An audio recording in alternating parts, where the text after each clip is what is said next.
नमस्कार। तो दोस्तों आज की वीडियो है बहुत ही इम्पोर्टेंट क्योंकि आज की वीडियो में जो मैं टॉपिक कवर करने वाला हूँ वो है 7 days tenure fraud loan apps related problems. जिसमें एक मेन प्रॉब्लम है कि रात दिन फ्रॉड लोन एप्लीकेशंस की धमकियों से परेशान हो तो करो ये काम। तो क्या काम करना है वो मैं आपको बताऊँगा। इसके अलावा अगर फ्रॉड लोन एप्लीकेशंस आपके फ़ोटो वायरल कर रहे हैं, आपके आधार कार्ड पैन कार्ड पर चोर फ्रॉड लिखकर आपकी कॉन्टैक्ट लिस्ट में वायरल कर रहे हैं, तो कैसे आपको बचना है, क्या तरीका अपनाना है, वो मैं सब आज की इस वीडियो में बताने वाला हूँ।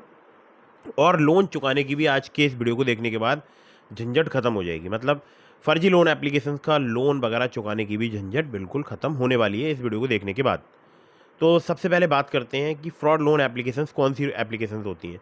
तो ऐसी एप्लीकेशंस जो कि लोन प्रोवाइड कराती हैं लगभग 7 दिनों के लिए या इसके आसपास के एक शॉर्ट टेन्योर के लिए। तो ये जो लोन एप्लीकेशंस होती हैं इनका लोन सिविल में शो नहीं होता, इनकी कोई एनबीएफसी या बैंक नहीं होती। जब आप इनसे loan agreement letter, sanction letter वगैरह की डिमांड करते हैं तो या तो ये फर्जी लोन एग्रीमेंट लेटर, फर्जी सैंक्शन लेटर देते हैं, या देते ही नहीं है, सीधे सीधे धमकाना स्टार्ट कर देते हैं। ये आपकी कॉन्टैक्ट लिस्ट अपने पास सेव कर लेते हैं और उसी के नाम पर आपको धमकी देते हैं। ठीक है। तो ये जो लोन एप्लीकेशंस होते हैं फ्रॉड, इनके बारे में वैसे तो बहुत सारी वीडियोस में कवर कर चुका हूँ, लेकिन मैंने आपको थोड़ी सी ब्रीफिंग दे दी है। ठीक है। तो ये जो लोन एप्लीकेशंस होते हैं फ्रॉड, इनका लोन सिविल में शो नहीं होता है।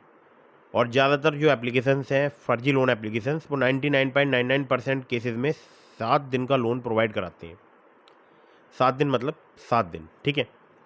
तो अगर आपको भी रात दिन कॉल्स आते हैं फ्रॉड लोन एप्लीकेशंस के, बहुत ज़्यादा परेशान हो, रात को नींद नहीं आती है, आपके गलत फ़ोटो बनाकर वायरल करने की कोशिश करते हैं आपकी कॉन्टैक्ट लिस्ट में या कर देते हैं, तो आपको क्या काम करना है और लोन आपको इनका क्यों नहीं चुकाना चाहिए। ठीक है। तो एक न्यू वीडियो है फ़िलहाल, अगर आपसे बात करूँ तो मार्च 2026 की, और मैं बहुत बार इस टॉपिक को कवर कर चुका हूँ, लेकिन आज थोड़ा सा डिटेल में इस टॉपिक पर बात करेंगे। ठीक है। हालांकि वीडियो थोड़ी शॉर्ट ही रहेगी क्योंकि आज मैं इधर उधर की कोई बात नहीं करूँगा। तो मैंने आपको बता दिया कि कौन सी लोन एप्लीकेशन फ्रॉड होती हैं, जो 7 दिन का लोन प्रोवाइड कराती हैं, जिनका लोन सिविल में शो नहीं होता है, जिनकी कोई एनबीएफसी या बैंक नहीं होती है। ठीक है। तो ऐसी जो लोन एप्लीकेशंस होती हैं, अगर आप इनका लोन चुकाओगे तो सबसे बड़ी आपके सामने एक प्रॉब्लम आएगी, वो ये कि अगर आपने लोन चुका दिया तो आपके बैंक अकाउंट में फिर से एक अमाउंट ट्रांसफ़र करेंगे और फिर से दुगने रीपेमेंट की डिमांड करेंगे, जैसे कि ये हमेशा करते हैं। अगर आप 2000 का लोन अप्लाई करोगे तो आपके बैंक अकाउंट में आएंगे 1000 या 1200 रुपये के आसपास, बाकी 1000 या बोल सकता हूँ 800 रुपये प्रोसेसिंग फ़ी, फाइल चार्ज के नाम पर डिडक्ट कर लेंगे। ठीक है। तो जो फ्रॉड लोन एप्लीकेशंस होती हैं, इनका जो है तरीका होता है वसूली का, क्या, जब ये छठा दिन होता है आपका, मतलब जब आपने लोन लिया आज, और आज से जब छठा दिन आएगा तो ये 2000 रुपये का आपने लोन अप्लाई किया था आपके बैंक अकाउंट में, 1000 या 1200 रुपये, लेकिन ये 2000 का जो लोन होगा वो पूरा वसूल करेंगे, उसके ऊपर ब्याज भी वसूल करेंगे, यानी लगभग 2200-2500 रुपये आपसे वसूल कर लेंगे। ठीक है। तो ये मैंने आपको थोड़ा सा एक एग्जाम्पल के तौर पर बता दिया है। अब इनसे बचना कैसे है? तो जैसे ही आपको पता चले आपने जिस एप्लीकेशन से लोन लिया है वो फ्रॉड है, इस वीडियो को देखने के बाद बहुत सारे लोगों को बहुत सारी एप्लीकेशंस के बारे में पता चल गया होगा। ठीक है। तो आपको सबसे पहला काम करना है, near by cyber crime police station में जाकर इनकी पुलिस कंप्लेंट रजिस्टर करानी है। हर ज़िले में, लगभग भारत के हर ज़िले में साइबर क्राइम पुलिस स्टेशन होता है, वहाँ पर जाइए, विजिट कीजिए और वहाँ पर जाकर अपनी कंप्लेंट रजिस्टर कराइए।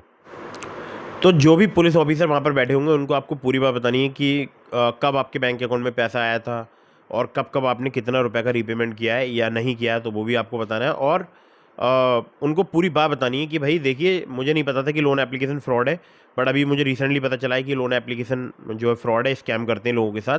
तो अगर आपको हैरेसमेंट किया रहा है तो वो भी बताना है, लेकिन एक बात ज़रूर बतानी है कि ये कि आपने इस जो एप्लीकेशन है वहाँ पर अपना आधार कार्ड, पैन कार्ड अपलोड कर दिया और अपनी सेल्फी अपलोड कर दी है। ठीक है। चूँकि ये बहुत सारी परमिशंस लेते हैं फ़ोन की, जैसे गैलरी की, मीडिया स्टोरेज की, फाइल मैनेजर की, मैसेज की, कॉल लॉग की, कॉन्टैक्ट्स की, तो ये कॉन्टैक्ट अपने पास सेव करते हैं, जो मेन इनका रिकवरी का तरीका होता है। और काफ़ी बार मैंने ऐसा भी देखा है कि ये मैसेज वगैरह भी रीड करते हैं। ठीक है। बाकी गैलरी को भी एक्सेस करते हैं, लेकिन बहुत ज़्यादा इस चीज़ को मैं जो है मतलब तवज्जो नहीं देता हूँ। वो इसके रीज़न है क्योंकि अगर वो गैलरी के सारे फ़ोटोज़ अपने पास सेव करेंगे तो फिर उनको बहुत बड़ा स्पेस चाहिए होगा। तो गैलरी, बहुत सारे लोग बोलते हैं कि हैक होती है, नहीं होती है, तो देखिए गैलरी तो हैक हो सकती है। ठीक है। बहुत सारे लोगों ने मुझे बताया भी कि उनकी गैलरी हैक हुई है, लेकिन जो है, अगर मैं रेशियो की बात करूँ तो या परसेंटेज की बात करूँ तो अब तक मेरे पास अगर 100 कॉल्स आए हैं फ्रॉड लोन एप्लीकेशन के रिगार्डिंग, तो उसमें से 1 या 2 बंदों ने ही बोला है कि उनकी गैलरी को एक्सेस किया गया है। अब इसमें भी लोग पूछते हैं कि मेरे तो मैंने फाइल लॉकर में डाल रखी थे फ़ोटोज़ वगैरह, तो क्या वो एक्सेस होते हैं? तो देखिए, होने को तो अगर उनके पास जो है ऐसे बोल सकता हूँ हैकर्स हैं, तो वो एक्सेस कर सकते हैं आपके वो फाइल्स, बट बहुत कम चांस होते हैं, बहुत रेयर केस होता है ये, ऐसा बहुत ही कम होता है, ठीक है। लेकिन आपको पुलिस कंप्लेंट जरूर रजिस्टर करानी है, क्योंकि आपका आधार कार्ड, पैन कार्ड, केवाईसी आपने जो है अपलोड कर दी होती है फ्रॉड लोन एप्लीकेशन में, ठीक है। तो जब आप कंप्लेंट रजिस्टर कराएंगे तो कंप्लेंट की एक कॉपी आपको मिलेगी, और उसका आपको फ़ोटो लेना है। फ़ोटो लेकर अपने व्हाट्सएप स्टेटस पर लगाना है, अगर आप नहीं बताना चाहते हैं लोगों को कि आपने लोन वगैरह लिया है, तो जहाँ जहाँ लोन ऐप या कुछ लिखा हुआ है इससे रिलेटेड, तो उसको ब्लर कर दीजिएगा। लेकिन उसको अपने स्टेटस पर लगाइएगा, और जितने भी आपके कॉन्टैक्ट में लोग हैं उन सबको सेंड कर दीजिए, और बोल दीजिए कि आपका फ़ोन जो है वो हैक हो गया है, ठीक है। अब आप बोलेंगे तो बहुत ही ज़्यादा मतलब लोगों में इस चीज़ का प्रभाव जाएगा, क्योंकि अगर आप पर्टिकुलर 1 बाय 1 कॉल करेंगे और उनको व्हाट्सएप भी करेंगे कि देखिए मैंने, मेरे साथ ऐसे एक स्कैम हो गया है, और इसकी मैंने पुलिस कंप्लेंट रजिस्टर करा दी, जिसकी कॉपी मैं आपके पास सेंड कर रहा हूँ, और अगर मुझसे संबंधित कोई भी जानकारी कोई भी व्यक्ति आपसे लेना चाहता है तो उसको मेरे से संबंधित कोई भी जानकारी देने की ज़रूरत नहीं है, ठीक है। और बाकी ये मैं यहाँ लिख दे रहा हूँ, ठीक है। इसका स्क्रीनशॉट ले लीजिएगा, हिंदी इंग्लिश दोनों में जो है लिख देता हूँ। तो ये आपको ज़रूर ये काम करना है, और आपको एक बात ध्यान रखनी है कि जब आप ये सब कुछ सेंड कर दें सब लोगों के लिए, उसके बाद आपको अपना व्हाट्सअप नंबर बंद करना है, आपको अपना कॉलिंग नंबर बंद करना है, मतलब जिस नंबर से आपने लोन लिया वो नंबर बंद करना है। उस नंबर से अगर आप व्हाट्सअप यूज़ कर रहे हैं तो व्हाट्सअप भी आपको बंद करना है, जिससे कि वो आपको हैरेसमेंट ना कर पाएँ। वो आपके व्हाट्सएप पर मैसेज करेंगे, सिंगल चेक मार्क जाएगा, आपको कॉल करेंगे, आपका नंबर स्विच ऑफ होगा, तो आपकी कॉन्टैक्ट लिस्ट में कॉन्टैक्ट करने की कोशिश करेंगे। कॉन्टैक्ट लिस्ट से उनको बढ़िया रिस्पॉन्स नहीं मिलेगा, क्योंकि ऑलरेडी आपने सबको कॉल करके या मैसेज करके बता रखा होगा कि आपका फ़ोन जो है वो हैक हो चुका है, ठीक है।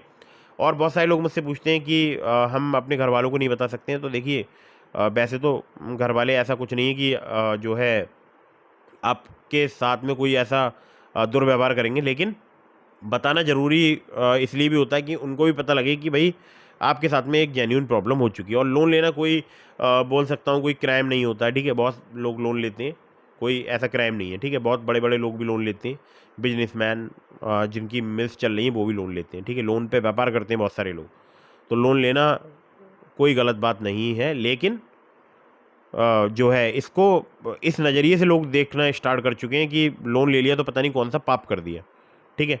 लेकिन मैं हमेशा बोलता हूँ कि लोन आप ले रहे हैं या नहीं ले रहे हैं, ये आपकी खुद की मर्जी है। अगर आप लोन अप्लाई कर रहे हैं तो जेन्युइन ट्रस्टेड एनबीएफसी या बैंक रजिस्टर्ड लोन एप्लीकेशन से लोन अप्लाई कीजिए, या किसी बैंक से कांटेक्ट कीजिए, या किसी एनबीएफसी से कांटेक्ट कीजिए। ऐसा नहीं है कि आपने बिना जांचे परखे किसी भी ऐप को इंस्टॉल कर दिया और उनको सारी परमिशन दे दी, ठीक है। ऐसा मत कीजिएगा। और हाँ, एक बहुत ही इंपॉर्टेंट बात, जब आप पुलिस के पास कंप्लेंट रजिस्टर कराने जाएँ तो वहाँ पर अपने कुछ अदर नंबर्स भी प्रोवाइड कराएँ। मतलब आपने अपना नंबर तो स्विच ऑफ कर लिया होगा, तो पुलिस अगर आपसे कांटेक्ट करना चाहे तो कौन से नंबर से करेगी, ठीक है।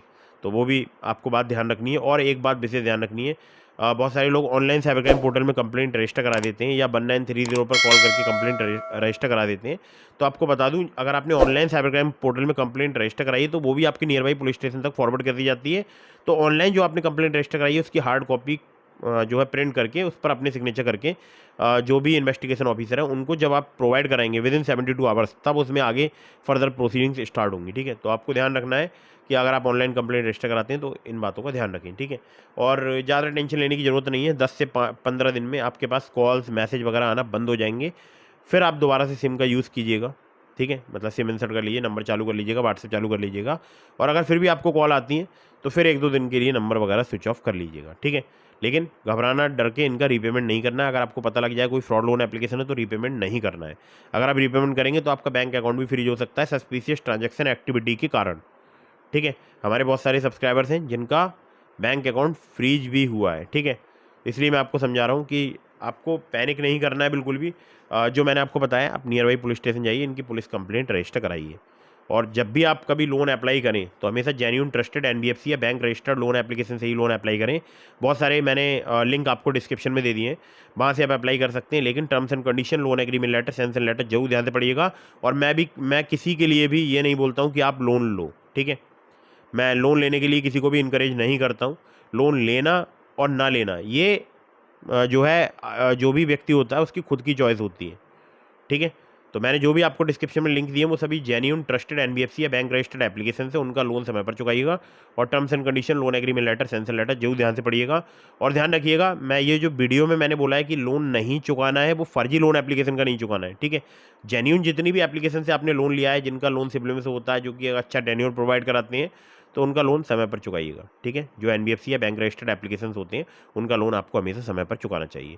एक बहुत महत्वपूर्ण बात आपको बता देता हूँ, मैंने टेलीग्राम चैनल का लिंक दे दिया आपने डिस्क्रिप्शन में वीडियो के। तो टेलीग्राम चैनल अगर आपने ज्वाइन नहीं किया, ज्वाइन कर लीजिएगा। आपके मन में कोई भी सवाल है, आप मुझे इंस्टाग्राम पर फॉलो करके डीएम के माध्यम से भी अपने सवालों के जवाब ले सकते हैं। इसके अलावा कमेंट बॉक्स में भी अपने सवाल पूछ सकते हैं। और अगर आप कॉल पर बात करना चाहते हैं, तो कॉल पर बात करने के लिए आप चैनल की मेंबरशिप ज्वाइन कर सकते हैं, ठीक है। तो वीडियो कर दीजिएगा लाइक, चैनल को कर दीजिएगा सब्सक्राइब। जय हिंद, वंदे मातरम।